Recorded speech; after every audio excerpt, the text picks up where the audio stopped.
The blind in one eye slave no one wanted, until he noticed the fire by the heat.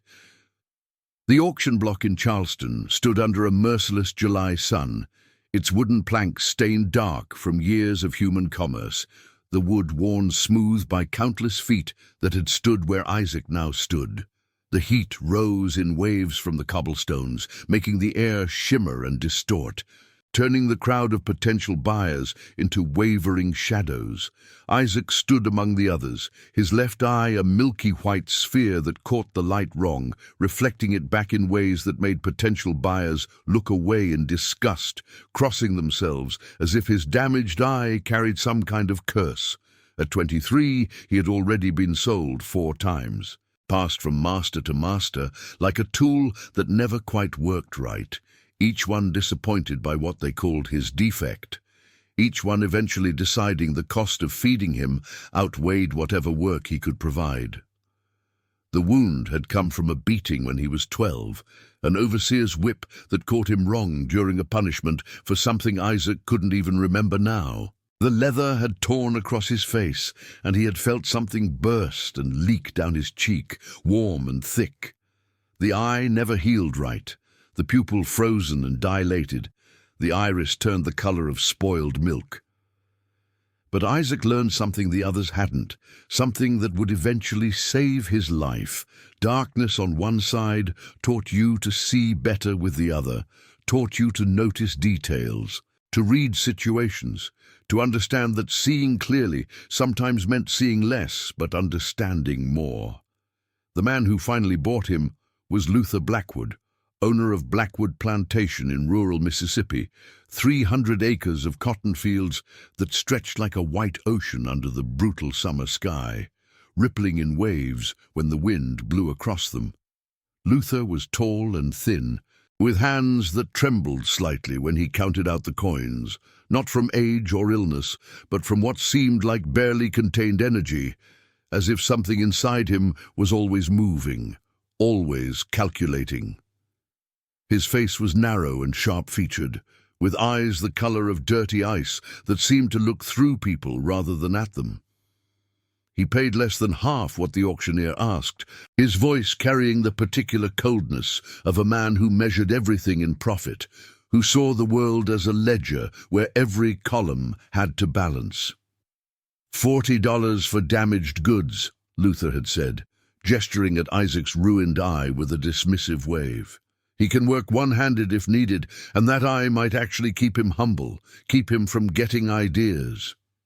Isaac had nodded, keeping his good eye downcast, knowing that being unwanted might be the only advantage a slave could have.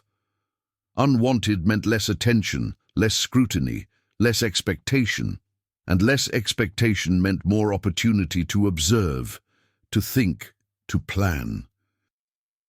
The journey to Blackwood Plantation took 5 days by wagon, the landscape gradually shifting from coastal plains to dense pine forests and endless fields.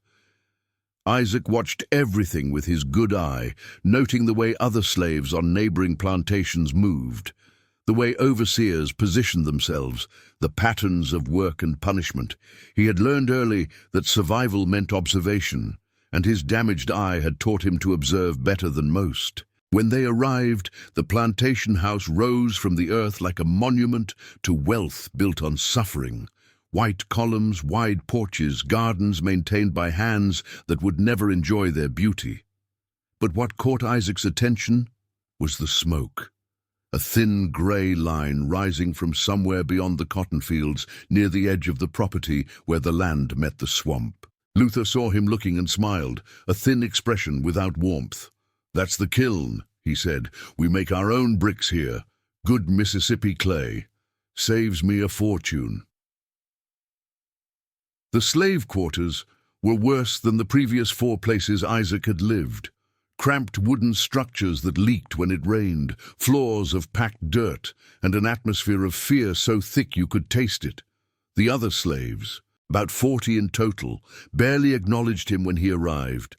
An older woman named Ruth, her back scarred from decades of punishment, showed him to an empty corner in one of the cabins. "Keep your head down," she whispered. Don't ask questions about the others. Isaac wanted to ask what she meant, but her eyes carried a warning that made him stay silent.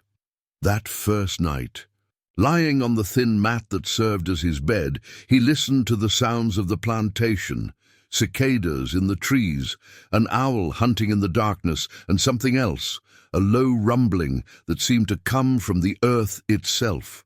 When he asked about it the next morning, an old man named Samuel just shook his head and walked away. The work began before dawn, endless rows of cotton under a sun that seemed determined to burn the humanity out of everyone beneath it. Isaac's hands bled by midday, his back screamed by evening, but he worked in silence, watching.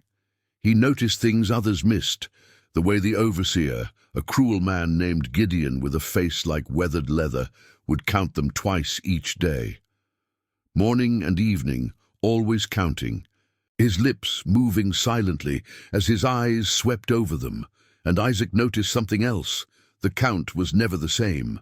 By his third day, Isaac had memorized every face in the fields, a habit born from years of learning to read situations quickly, to know who could be trusted and who couldn't, who was broken and who still had fight left in them. There were supposed to be 42 slaves working the cotton, their hands moving in rhythm as they pulled the white bolls from the plants, filling sacks that grew heavier with each row.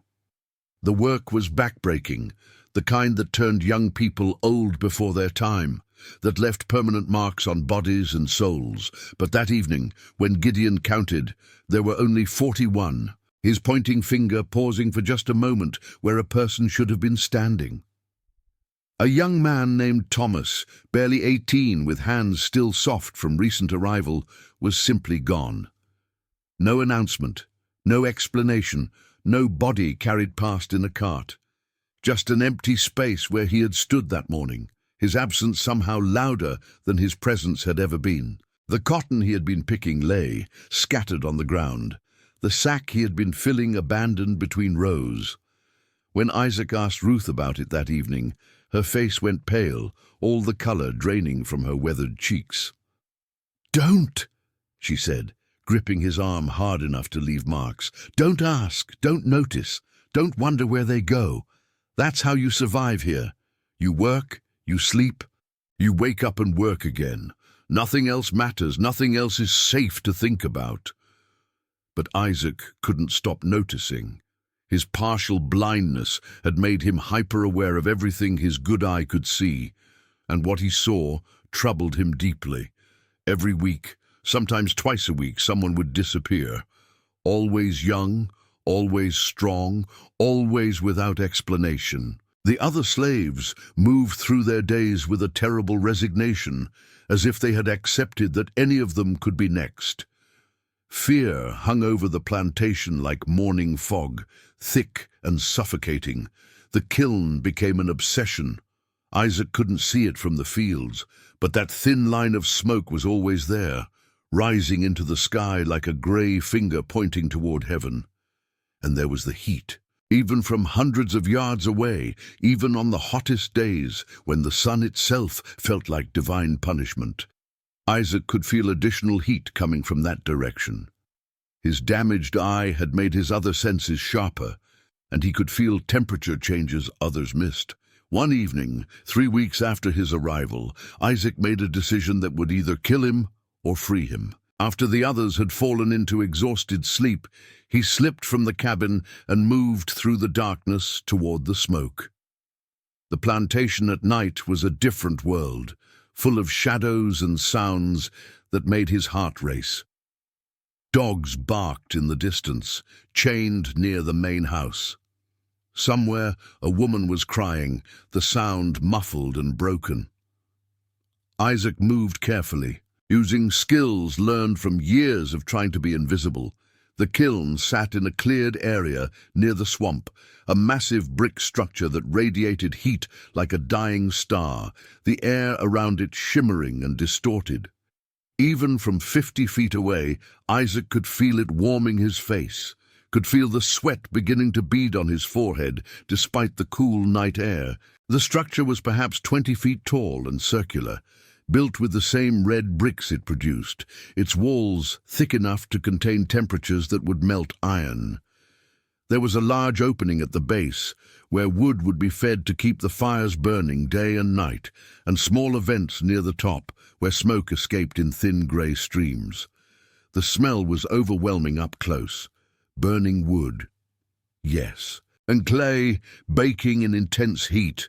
But underneath something else, something organic and fundamentally wrong that made Isaac's stomach turn and his throat close.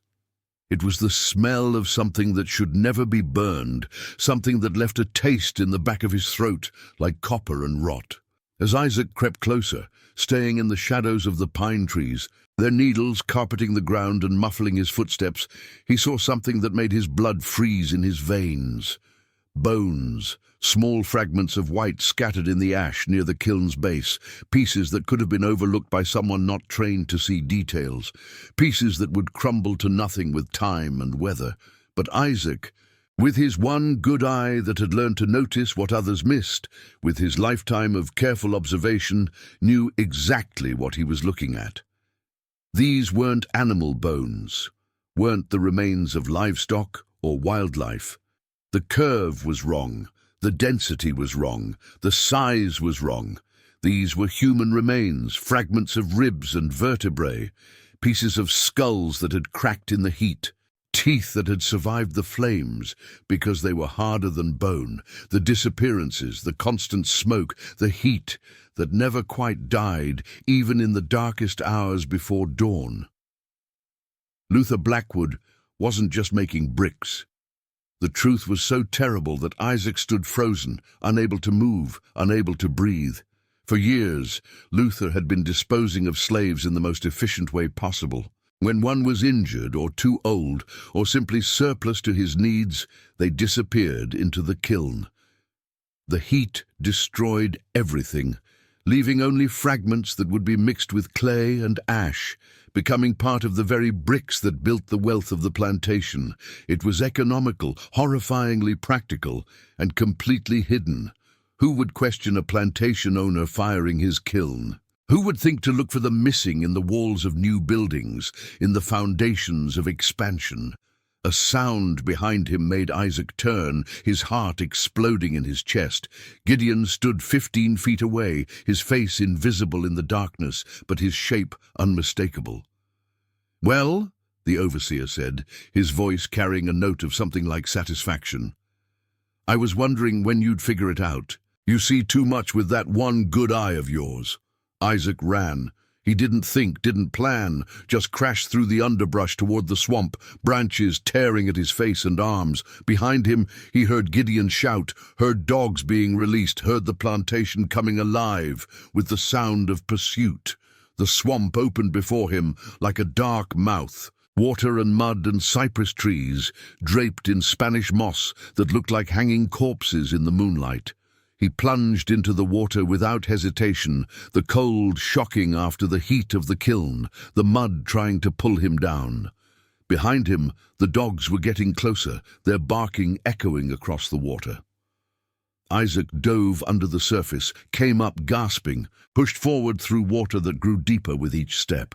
He knew the stories, knew that the swamp killed as efficiently as any overseer, but he also knew what waited for him if he went back. For 3 hours, Isaac moved through the swamp, sometimes swimming, sometimes pulling himself along through mud that came up to his waist. The sounds of pursuit gradually faded, either because Gideon had given up or because the dogs had lost his scent in the water. When dawn began to grey the eastern sky, Isaac pulled himself onto a small island of solid ground, his body shaking with exhaustion and cold despite the warm air. He lay there as the sun rose, watching light filter through the cypress trees, trying to process what he had seen. The horror of it was almost too large to comprehend. How many people had died in that kiln? How many souls had been reduced to ash and mixed into bricks, their final resting place the walls of churches and banks and fine homes? The economic logic was perfect, terrible, and completely consistent with everything slavery represented. the reduction of human beings to raw materials, to be used and disposed of with maximum efficiency. But Isaac had seen it, he knew, and that knowledge, as dangerous as it was, gave him something he had never truly possessed: power. Not the power of physical strength or weapons, but the power of truth, of witnessing, of being able to speak about what had been hidden, even if no one believed him, even if telling the truth killed him. He had seen what Luther Blackwood had tried to hide. The decision came slowly, growing in his mind as the sun climbed higher, and he realized that going back meant certain death. He had no supplies, no plan, no map to freedom. But he had something else.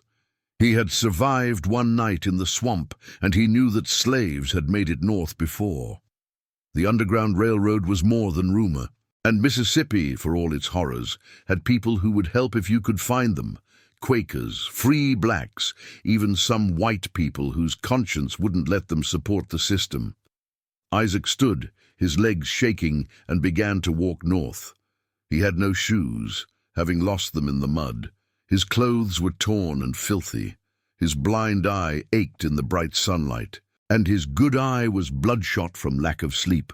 But he walked, using the sun as his guide, moving through the swamp toward higher ground, toward freedom, toward the chance to tell what he had seen. The first day was a blur of heat and mosquitoes and constant fear. Every sound made him freeze, certain that Gideon had tracked him down. But as the sun began to set and he was still alive, still moving, Isaac felt something strange and unfamiliar rising in his chest. Hope. Not the false hope of better treatment or a kinder master, but real hope. The possibility of actual freedom. That night he found a small creek and followed it north. The water cool on his feet, the stars overhead impossibly bright. He thought about the others, the ones still on the plantation, still living under the shadow of that smoking kiln. Ruth with her scarred back, Samuel with his quiet resignation, all of them trapped in a system that considered them less than human. And he thought about Thomas and all the others whose names he hadn't learned, whose bodies had been reduced to ash and brick. The journey north took Isaac 3 months. He moved mostly at night, following the North Star like generations before him. He stole food when he could, went hungry when he couldn't, and avoided every human being he saw. Twice he nearly died, once from fever after drinking bad water, once when slave catchers passed within 20 feet of where he hid in a hollow log. But his damaged eye had taught him patience, and patience kept him alive. In Tennessee, he found the first station on the Underground Railroad, a Quaker family who fed him and hid him in their barn for 3 days while patrols searched the area. They gave him shoes and clean clothes, and the woman, whose name was Hannah, listened with tears running down her face as Isaac told her about the kiln, about the smoke, about the bones in the ash. "Someone needs to know," he told her. "Someone needs to tell the truth about what happens there." Hannah's husband, Joseph, made careful notes documenting everything Isaac could remember: names, dates, descriptions of the plantation, the location of the kiln. "We have connections," Joseph said quietly. "Abolitionists in the North, newspaper editors who will publish this. Your testimony matters, Isaac. What you've witnessed matters." The journey continued, station to station, safe house to safe house, each step taking him further from slavery and closer to something that still felt impossible: freedom. In Kentucky, a freed black man named Marcus taught him to read, spending 3 nights working through basic letters and words. In Ohio, a woman named Elizabeth showed him a newspaper article about Blackwood Plantation, an investigation that had been launched based on reports from escaped slaves. "They're looking into the kiln," she said. "Your story reached the right people."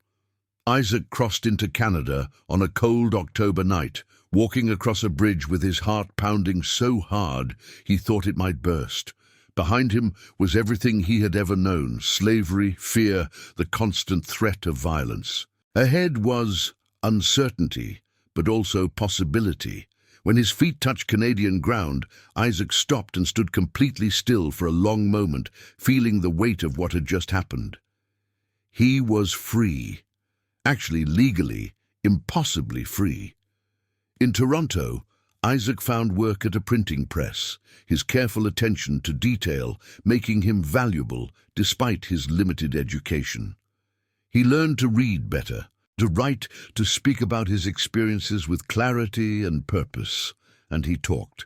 He gave speeches at abolitionist meetings, his damaged eye giving him a distinctive appearance that people remembered, his story about the kiln so horrific that audiences sat in stunned silence. The details of what happened at Blackwood Plantation emerged slowly over the following years. Investigators found evidence of at least 67 people who had disappeared from the records, though the true number was certainly higher. The kiln was examined, and human remains were found mixed with the ash and brick material. Luther Blackwood was arrested, though he died before trial, possibly by his own hand. The plantation was seized and eventually burned by Union soldiers during the Civil War, the kiln demolished, the bricks scattered. But Isaac's testimony lived on. It became part of the documented evidence of slavery's horrors, proof that the system didn't just exploit people, but disposed of them with industrial efficiency when they were no longer useful. His story was published in abolitionist newspapers, used in speeches, referenced in debates about the nature of slavery and human rights. The slave with the blind eye who had seen what others missed became a symbol of witnessing, of speaking truth, of refusing to let horror remain hidden. Years later, after the war had ended and slavery was abolished, Isaac returned to Mississippi, not to Blackwood Plantation, which existed only as ruins, but to the area around it. He met with former slaves, now freed people trying to build new lives in the same place that had tried to destroy them. Some remembered him, remembered the night he disappeared, remembered the fear that hung over all of them. They gathered in a small church built by freed people, and Isaac told them everything, what he had seen, where he had gone, how their suffering had not been forgotten. An old woman stood up, tears streaming down her face. "My son disappeared," she said. "Thomas. He was 18. I never knew what happened to him." Isaac took her hands in his, looking at her with his one good eye, and told her the truth.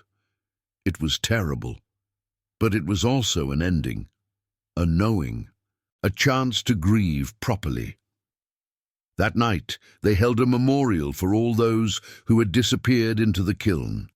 They said names when they knew them, said prayers for those whose names had been lost. They sang spirituals about freedom and justice, about crossing rivers and reaching promised lands. And as Isaac stood among them, listening to voices rise in song, he thought about the journey from that auction block in Charleston to this moment, from being unwanted property to being a free man who had helped bring truth to light. His blind eye still ached sometimes, especially in cold weather. But he had learned that disability could be wisdom, that seeing with one eye meant seeing more deeply, seeing what others missed. The fire by the heat, the smoke that never quite stopped, the terrible efficiency of evil hiding in plain sight, these were things others had looked past. But Isaac had noticed. Freedom, he had learned, wasn't just about escaping chains. It was about bearing witness, about refusing to let horror be normalized, about believing that even the most powerless person had the power to see, to remember, and to tell the truth. The slaves who had died in that kiln had not been forgotten. Their story, told through Isaac's testimony, had become part of the historical record, evidence that would outlast the plantation, outlast slavery itself, outlast all those who had tried to reduce human beings to ash and bricks. As Isaac walked out of that church into the Mississippi night, he looked up at the stars, the same stars that had guided him north all those years ago. Somewhere in the darkness, an owl called, hunting in the shadows. But Isaac was not afraid of darkness anymore. He had walked through it, survived it, and emerged on the other side with something more valuable than gold or property or any form of wealth: the freedom to live as himself, to speak his truth, and to know that even one eye, looking carefully, could see enough to change the world.